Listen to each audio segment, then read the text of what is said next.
Hello everyone, कैसे हैं आप सब? I hope you all are doing good. मैं बता दूं, मैं भी ठीक हूँ। तो आज हमारे साथ हैं सीए प्रतिका शेट्टी एंड उनके इकोनॉमिक लॉ में 84 मार्क्स आए हैं। सो congratulations Pratika and 84 marks. Thank you कैसा लग रहा है पहले तो सीए बन के और 84 मार्क्स लाके, ये बता दो। सर। दोनों का एक्सपीरियंस आपको बहुत अच्छे से है। सिर्फ ये बच्चों को तो अभी जब वो उनको जो फीलिंग आएगी, एक्सपीरियंस करना बहुत ज्यादा इंपॉर्टेंट है। मैं बोलूंगी तो उससे कोई मैटर नहीं करने वाला, लेकिन ऑब्वियसली ये एक्सपीरियंस तो लॉन्ग लास्टिंग है। ये एक दो दिन से ऐसे खत्म नहीं होने वाला। कभी कोई मिलेगा तब आपको फीलिंग फीलिंग होगा कि मैं चार्टर्ड हूँ। तो वो तो लाइफ टाइम वाली फीलिंग है। सबको बोलता है और कि आप क्या 84 कर रहे हो। इकोनॉमिक, हाँ हाँ। एक, यस हाँ। तो जब जब क्या कर रहे हो, जब ऐसे फील ऐसे मीटिंग्स में पहले जाते थे तब ऐसा लगता था हम्म। यार still a student, still a CA student. Hmm. तब अब डायरेक्ट स्टूडेंट से आई एम अ चार्टर्ड बोलना बहुत ज्यादा खुशी की बात होती है right right obviously. Right right right. तो मस्त, और आपके मार्क्स भी काफी अच्छा है, तो कॉन्ग्रेचुलेशंस पहले तो इसके यस, लिए। Thank you. तो अपनी एक थैंक बार यू। मतलब हम ऐसा इंटरव्यू रखेंगे कि बच्चों को 4-5 क्वेश्चंस होते हैं। तो वो इम्पोर्टेंट जो भी क्वेश्चंस है जो मेरे पास कमेंट सेक्शन में आते हैं, तो वो मैं कोलेक्ट करके लाया हूँ और मैं वो उससे आपसे 1-on-1 पूछूंगा। उसमें आप बताना कि आपने किस तरीके से किया था प्रैक्टिस और किस तरीके से मेहनत करी थी, और वो हेल्पफुल रहेगा आगे सबके लिए। तो पहला यस क्वेश्चन श्योर। ये है कि आपकी मतलब स्टार्टिंग आपने मेहनत जो करी थी, जो पेपर 6D पे इनपुट्स थे, वो किस तरीके से थे? मतलब एक बार जर्नी टू 6D बता दो कि किस तरीके से पढ़ाई करी थी फ्रॉम द स्टार्ट, और क्या क्या किया जिससे कि हेल्पफुल रहा, मतलब इतना मार्क्स लाना। First and the foremost thing, अपना माइंडसेट क्लियर होना चाहिए कि 60 ये एक खुद इंडिविजुअल पेपर है। ठीक है, उसको कंसीडर करो ये कि मेरा सब्जेक्ट है, ये भी 100 मार्क का है। I have to devote my hard work into it. अभी दो लोगों के होंगे बहुत अच्छे, मतलब लकी पीपल होंगे जो एक दिन में भी, 1.5 दिन में भी पढ़ के मस्त मार्क्स लाते होंगे। And I feel I am not that lucky girl.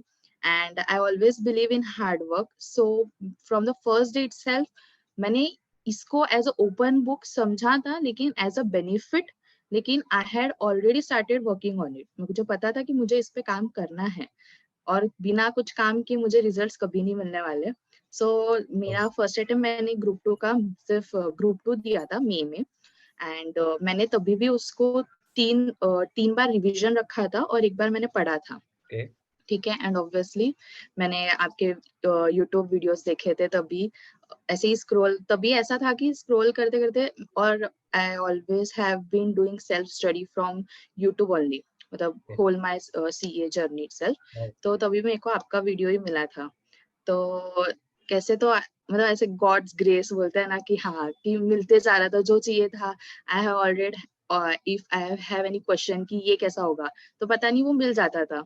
तो तभी भी मेरे को आपका मिल गया था वीडियोस, एंड मैंने पूरा रेफर किया था। And your video was like कि देखा आप समझा रहे हो, और एकदम short period of time, because we don't have much time है। ठीक है, you don't want have to devote more time to this, but at least कुछ तो डिवोट करो ताकि वो राइट। रिजल्ट्स आपको जैसा चाहिए आपको मिले। ठीक है, तो I use to devote that much time. ठीक है, सो आप जैसे समझाते थे तो I use to note it down कि आप कुछ एक्स्ट्रा पॉइंट्स बता रहे हो, हाईलाइट करा रहे हो कुछ चीजें। तो आप अगर मेरा मॉड्यूल देखोगे ना, इट वाज लाइक सुपर्ब। मतलब मैंने हर एक हाइलाइटर कलर जो अपने मार्केट में मैंने यूज किया हुआ है। ग्रीन कलर है तो स्पेसिफिक इसके लिए, पिंक है तो अमाउंट्स के लिए है, ऑरेंज है तो मतलब कुछ रेंजेस में है वैसे वाले, ताकि हाईलाइट हो इसके लिए। तो मैंने वैसे ही यूज किया हुआ है, और मई में मैंने अच्छा खासा डिवोट किया था टाइम। लेकिन अनफॉर्चुनेटली मेरा पेपर भी, एक्चुअली पेपर थोड़ा सा टफ था, ऐसा मैंने सुना था लोगों से। और मेरे को थोड़ा गया भी, लेकिन I was expecting 60 about, okay. But I got 55। And I flunked in group 2 on May for 8 marks, okay. because costing ने मेरा marks खा लिया। And from 55 to I am now at 84। and thank God मैं शायद वो fail हो गई, तो वो भी बहुत अच्छी बात थी, बिकॉज आज जाके आपके साथ इंटरव्यू देने का मौका मिला है मुझे। So thank God. सो सो जब आपने 84 की जर्नी 55 से बहुत अच्छी थी। 84 तक किया, तो उसमें अलग क्या किया? मतलब what you have done to get to 84 marks from 55?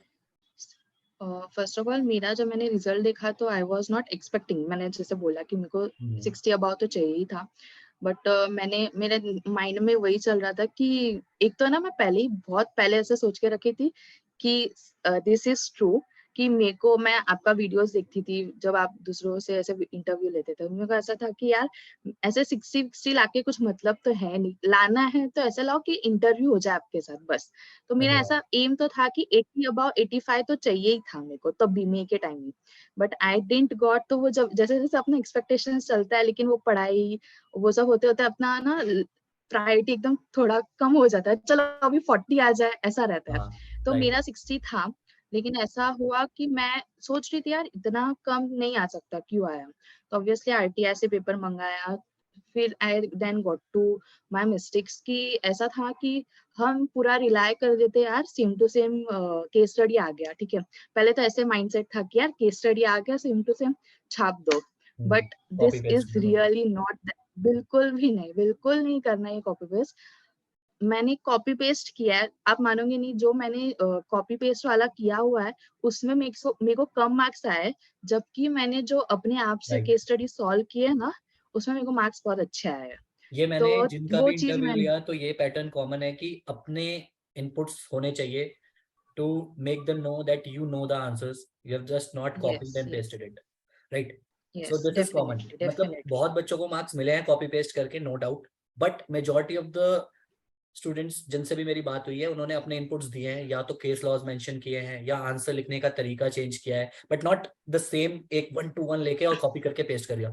कितने तो ऐसे केस स्टडीज डाइजेस्ट में आंसर गलत थे, वो कॉपी करने के चक्कर में वही पेस्ट कर हाँ दिया, और एक्चुअली, अब वहां पर आईसीए ने मार्क्स काट लिए, तो अब बाद में रो रहे हैं कि मैंने तो सेम डाला था। अरे भाई उसमें गलत था, उन्होंने नेक्स्ट अटेम्प्ट में केस स्टडी डाइजेस्ट में ठीक कर दिया, चेंज, उन्होंने तो नहीं बोला यस ना यस, आप अपना भी तो माइंड यूज करोगे।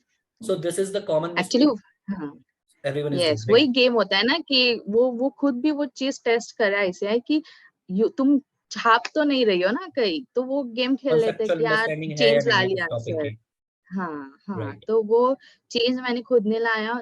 Biggest change is presentation. और इस बार भी अगर मेरे को केस स्टडी मिली है तो मैंने पूरा का पूरा वैसे नहीं डाला है, मेरे को पता है कि इसका आंसर क्या है, कि केस लॉ क्या बोल रहा है, आंसर क्या चाहता है, बस I wrote in my own words, मैंने फ्रेम किया अच्छे से। एंड ऐसा था कि वही क्वेश्चन अगर सेम टू सेम आ रहा है तो वहां पे मे बी है ना वो 7 मार्क का होगा, 6 मार्क का होगा, और आजकल हमें सिर्फ 3-4 मार्क के ऐसे पूछते हैं। तो राइट, इतना बड़ा बड़ा आंसर लिख के कोई मतलब नहीं है, because we don't have that much amount of time fine, to invest in that. Right. So अपने आप अपने हिसाब से आंसर्स लिखो, और जो जो रेलेवेंट है वो आंसर्स लिखो, दैट इज द पॉइंट। और प्रेजेंटेबल रखो, जैसे हम लॉ पेपर लिखते हैं, जैसे हम केस लॉ लिखेंगे, अगर केस लॉ पता है हमें, तो कंक्लूजन ऐसे 4 पार्ट्स जैसे हम बनाते हैं वैसा बनाओ, and your paper will be best and you will score definitely a high marks. Okay, अगर वैसे टू नॉर्मल की पेपर की लिखोगे अवेज तो अगर मैं 50s में ही देखूं, रहोगे। या तो हाँ बोलिए। की टेक अवेज ये थे कि राइट कि आपने प्रेजेंटेशन पे फोकस किया, and number 2 is exactly copy paste ना करके अपने इनपुट्स दिए व्हाइल राइटिंग द आंसर्स, अगर सेम केस स्टडी डाइजेस्ट भी आई है तो।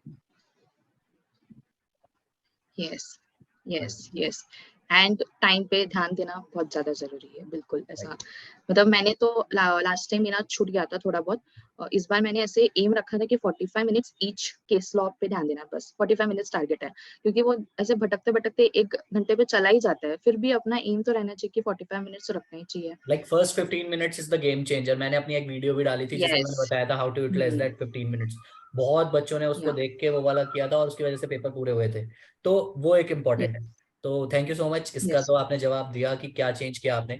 सेकंड क्वेश्चन ये है कि यस जैसे आपने मेंशन किया कि आपने इक्वल इंपॉर्टेंस दिया सब्जेक्ट को और बाकी सब्जेक्ट्स की तरह ही पढ़ा, बट इम्पॉर्टेंट ये है कि लाइक अगर आपने पढ़ाई कहाँ से करी, फ्रॉम विच ऑथर, या फिर लाइक मेरी वीडियो से आपने पढ़ा, नो डाउट आपने बोला कि उसने हेल्प किया, बट होता है कि जब हम सेल्फ पढ़ते हैं तो कोई बुक होती है, कुछ होते हैं किसी टीचर्स की मंगवा लेते हैं कुछ बच्चे, या स्टडी मैट से पढ़ते हैं, फिर केस लॉस पढ़ते हैं या केस स्टडी डाइजेस्ट करते हैं, और अगर केस स्टडी डाइजेस्ट करते हैं तो क्या पूरी करी थी या कुछ क्वेश्चंस किए थे? लास्ट टाइम मैंने 2-3 केस स्टडी से अप्रोच करके देखा था। वैसे मेन तो first and the foremost thing study module he refer करना है। सबसे बेस्ट पार्ट है वही, आपको मतलब पूरा का पूरा उसमें डूब जाना है। मैंने तो एक्चुअली लिटरली बहुत अच्छे से उसको ही पढ़ा था, बार बार मैंने उसी को पढ़ा था। केस स्टडी डाइजेस्ट सिर्फ रेफरेंस के लिए है कि मुझे अप्रोच कैसे करना है टुवर्ड्स केस स्टडी, कैसे आता है। मैंने प्रैक्टिस की थी, मतलब मैंने लिख के प्रैक्टिस नहीं किया था क्योंकि आई नो कि मेरा स्पीड कैसा है, ठीक है। If my mind is going to work, so automatically my hand is going to work. So I didn't give much time towards my test writing and all, but मेरा ऐसा approach था कि मैं देखूं कि अगर ये केस स्टडी है तो मैं ढूंढ पा रही हूँ, मैं आंसर कर पा रही हूँ क्या। तो वो मैंने सिर्फ टेस्ट किया था, और स्टडी मॉड्यूल को मैंने बहुत अच्छे से किया था।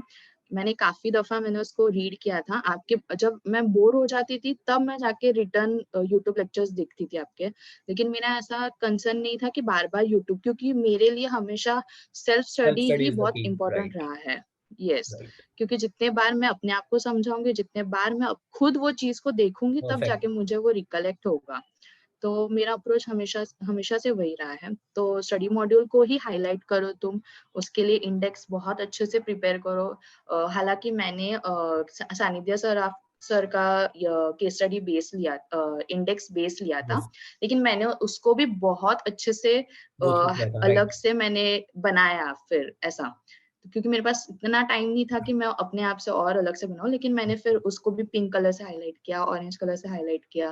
फिर वहां पे बीच बीच में कोई पॉइंट्स लिखने थे तो वो भी लिखे। फिर वहां पे समरी भी बनाया। फिर उसको पेजेस फटक से मिले इसलिए मैंने उसको स्टिकी नोट्स भी लगाए। तो ये मैंने अलग से हार्डवर्क खुद ने बहुत किया है उसके लिए। लास्ट टाइम हुआ यूं ही था कि मैं डिसअपॉइंट हुई थी 55 से।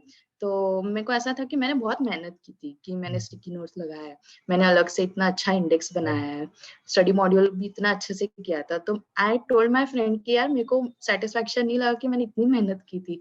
तो ही वाज लाइक, ये मेहनत तेरी किधर जाने नहीं वाली है, you are going to score highest level, कि तू अभी बस दे दे, तुझे पता चलेगा कि तेरी मेहनत कितनी अच्छी तूने की है और इसका रिजल्ट तुझे मिलने वाला है।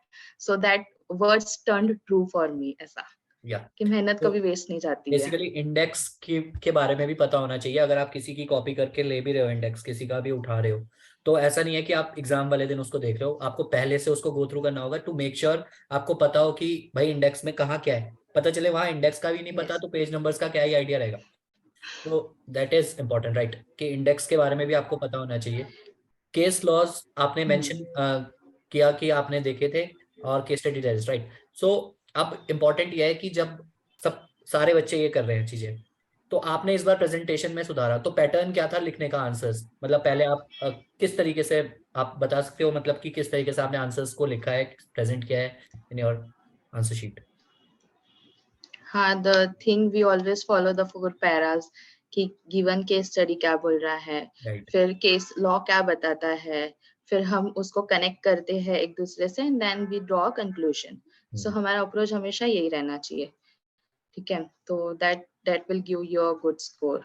तो अंडरलाइन वगैरह किए थे आपने इंपॉर्टेंट स्टफ्स को, लाइक यस कंक्लूजन को? Yes yes that is important I yes think. Yes, obviously because इतना पढ़ने को मैं खुद, मेरा आंसर मैं वापस नहीं पढ़ना चाहूंगी, वो क्या इतना करेगा, इतना वो सारा चेक कर चीज, रहा है, वो कहाँ से ऑब्वियसली। पढ़ेगा, राइट। हाँ।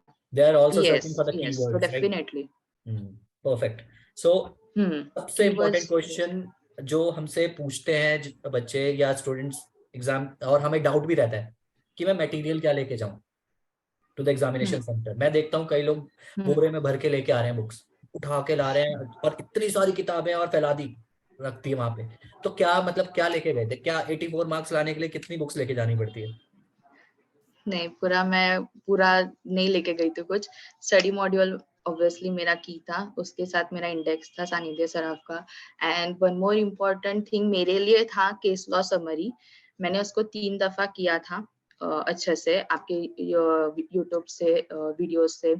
फिर और मैं सजेस्ट करूंगी एक अच्छा कंपाइलर लो।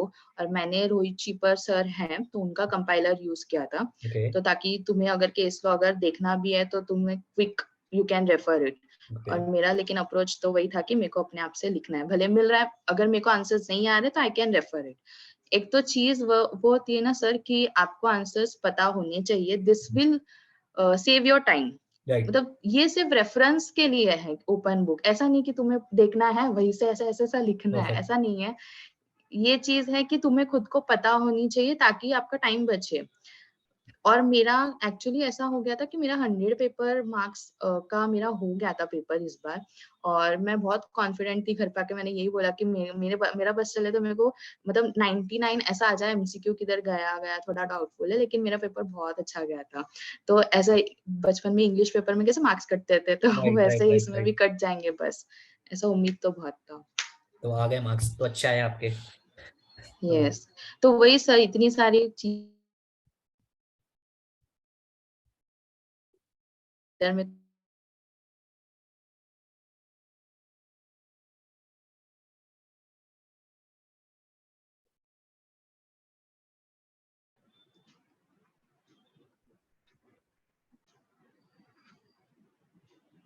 सो या मटेरियल हाँ, में तो हम स्टडी या you material, can. Study material तो ज्यादा लेके जाके कोई मतलब नहीं है। आप खुद वापस जाके बहुत पैनिक करोगे या फिर अलग स्टेट में रहोगे। सिर्फ ये है कि प्रेजेंस ऑफ माइंड रखना, बस ये सबसे बड़ा चीज मैटर करता है। और उसको अलग सब्जेक्ट की तरह, जैसे लॉ हम पढ़ते हैं, ठीक है, मैं खुद मनी लॉन्ड्रिंग और आईबीसी उसको अलग से मैंने पढ़ा लॉ के साथ, ठीक है। तो वो बार बार रिवीजन होते गया, तो वही चीज था कि अगर एमसीक्यू आ रहा है तो धड़ से we can answer it, 1 minute भी हमको यूज करने की जरूरत नहीं पड़नी चाहिए, वैसा है। तो स्टडी मटेरियल ये सिर्फ रेफरेंस के लिए, अगर कुछ नहीं आया तब जाके खोलना है आपको बुक या खोल के रखना है तो यू कैन, बस तो आपकी स्टडी मर्जी, ज्यादा मटेरियल मटेरियल। या सो केस हाँ, studies digest. Study material, a good compiler if you want, okay. उसमें इंक्लूड होना चाहिए आपका केस स्टडी डाइजेस्ट, फिर जो भी पास्ट केस आईसीआई लॉस। ने राइट।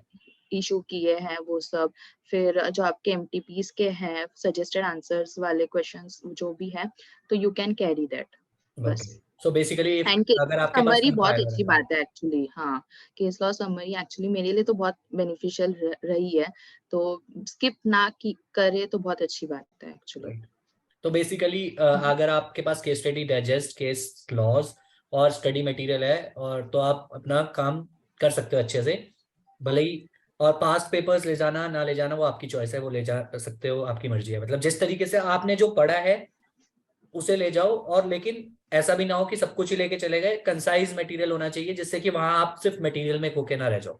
राइट। हम्म तो हम्म फोकस शुड बी दैट कि आपको पेपर कंप्लीट करना है, टाइम पे कंप्लीट करना है, मटेरियल में ही ना बंद के रह जाओ, खो ना जाओ आप। राइट। तो ट्रू। It's good.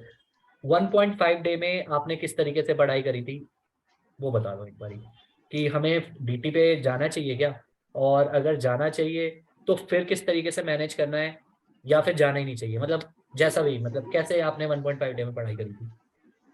जैसे मई में मैंने क्या किया था कि मैंने फर्स्ट डे मैंने जब एग्जाम कॉस्टिंग का देके आ गई थी तो मैंने इको से स्टार्ट किया था, और मॉर्निंग में मैंने नेक्स्ट डे थोड़ा आईडीटी इंटरनेशनल टैक्सेशन पढ़ लिया था थोड़ा time, and then I again continued with eco. So ये अप्रोच एक रह सकता है कि एक बैक ऑफ द माइंड ये भी नहीं रहेगा कि मैंने इको कुछ भी नहीं किया है, और ऐसा भी नहीं रहेगा कि मैंने डीटी पे ध्यान नहीं दिया। तो यू कैन गो फॉर कि जैसे ही आओगे एग्जाम से तो यू कैन गो फॉर इकोलॉग। जैसे वो 4 छोटे छोटे चैप्टर्स है, उसको वो पीरियड में तुम एग्जाम के बाद निपटा सकते हो, एकदम राइट। फटाफट हो भी जाएगा। तो मॉर्निंग जल्दी, अगर आप अर्ली मॉर्निंग उठते हो तो थोड़ा आईडीटी जो भी इंटरनेशनल टैक्सेशन का है टॉपिक्स वो उड़ा सकते हो, फिर उसके बाद आईबीसी फेमा ये सब कंटिन्यू कर सकते हो। लेकिन इस बार मैंने अप्रोच नहीं रखा वो बिल्कुल भी, मैंने 1.5 डेज से पूरा का पूरा मैंने इको ही किया था। फिर भी मेरे वैसे एक मन में शांति नहीं थी कि नहीं यार डीटी करना है करना है करना है, क्योंकि एक थॉट मैंने ये भी बना लिया था कि डीटी तुम यार कितना भी करो, दैट इज समुंदर, वो तुम सफिशिएंट डूबते नहीं जाओगे। टाइम उसके लिए। बिल्कुल नहीं, तुम्हें सेटिस्फेक्शन कभी नहीं आने वाला वो वो सब्जेक्ट से, जितना तो पढ़ते हैं ऐसा लगता है मतलब यार नहीं याद है। ही नहीं है। राइट। उसका हाँ, कुछ नहीं ले नहीं, सकता। उससे अच्छा वही टाइम तुम इधर डिवोट करो, एकदम फ्रेश रहेगा। जितना तुम अपना हार्डवर्क इसमें दे सकते हो ये ज्यादा फ्रूटफुल रहेगा, ऐसा है। तो मैंने फिर सोचा यार छोड़ दो, जो भी मेरा सेटिस्फेक्शन लेवल नहीं रहेगा तो भी चलेगा, बस eco law is eco law. और अगर सो आपने आई इतने गॉट महीने बेनिफिटेड। पढ़ाई करी है डीटी की, तो आप अगर कॉन्फिडेंट हो तो चीजें हो जाएंगी। वो 1.5 डे में, Yes. क्योंकि आपको स्टार्टिंग में ही इस तरीके से पढ़ना चाहिए मेरे हिसाब से, तो कि आप डीटी को भी उस तरीके से तैयार करो, हर सब्जेक्ट को उस तरीके से तैयार करो कि आप 1.5 डे में उसको रिवाइज कर सको। क्यों 6D का टाइम आपको शिफ्ट करने की जरूरत पड़ रही है, Shift. पहले से प्लान करो Yes. ना। और 6D भी एक सब्जेक्ट है। अभी पेपर मैं देख रहा Yes. हूँ, एक मुश्किल आया था पिछला अटेम्प्ट, बट फिर भी थोड़े इजी पेपर्स आए हैं। बट अगर किसी दिन बहुत तगड़ा पेपर आ गया, फिर तुम्हारे तोते उड़ जाने हैं। फिर तुम्हें पता चल जाएगी कि Sir. टी पे पढ़ लेता हूँ, वो कितना आसान है कहना या Hmm. सोचना। वो फिर मतलब कहीं ना कहीं आपको फेस करना पड़ेगा, और फिर जब इस सब्जेक्ट में भी फेल होता है बच्चा तो और दुख होता है। Hmm. और फिर अगर ये Actually. रियलाइज हो कि डीटी पे टाइम देने की वजह से फेल हुआ, तो और ज्यादा कि यार उसके लिए 1.5 डे मिले थे, मैं क्यों दूसरा सब्जेक्ट पढ़ रहा हूँ। तो स्टार्टिंग से फोकस मेरा भी हर वीडियो में यही रहता है कि इस सब्जेक्ट पे को उतनी ही इंपॉर्टेंस देनी है जितनी बाकी सब्जेक्ट को दे रहे हो। इसके साथ ऐसा व्यवहार हो जाए कि भाई देख लेंगे, ऐसा नहीं होगा। हाँ. इक्का दुक्का कमेंट बिल्कुल. ऐसे पढ़ लोगे कि 2-3 दिन में पढ़ के नंबर आ गए, लेकिन मेजोरिटी ऑफ द कमेंट्स उन बच्चों के हैं, उन लोगों के हैं जो सिंसियरली इस सब्जेक्ट को पढ़ रहे हैं, जिन्होंने वीडियोस देखी हैं। भले ही मैं कह रहा हूँ मेरी वीडियोस नहीं, किसी की भी वीडियोस देखी है टीचर्स की, परचेज करके या कैसे भी, और रेगुलर इसको पढ़ाई करिए, वो इम्पोर्टेंट है। सो प्रतिका, क्वेश्चंस तो यही थे, और सारे क्वेश्चंस कवर करे, और थैंक यू सो मच, आपने जवाब भी दिए बहुत अच्छे से। तो बाकी Thank you, answer sir. Sheet share कर देना मेरे साथ, मैं टेलीग्राम पे शेयर कर दूंगा, और वीडियो भी बना लूंगा अगर टाइम अलाउ करेगा तो उस पे, जिससे कि बच्चों को आइडिया लग जाए कि रियलिटी में किस तरीके से लिखा है और कैसे मार्क्स मिले हैं। So thank Hmm. You so much, और Thank you, sir. मिलते हैं। बाय, शब खैर, all the best, Yes. Take care of yourself and your family. Bye.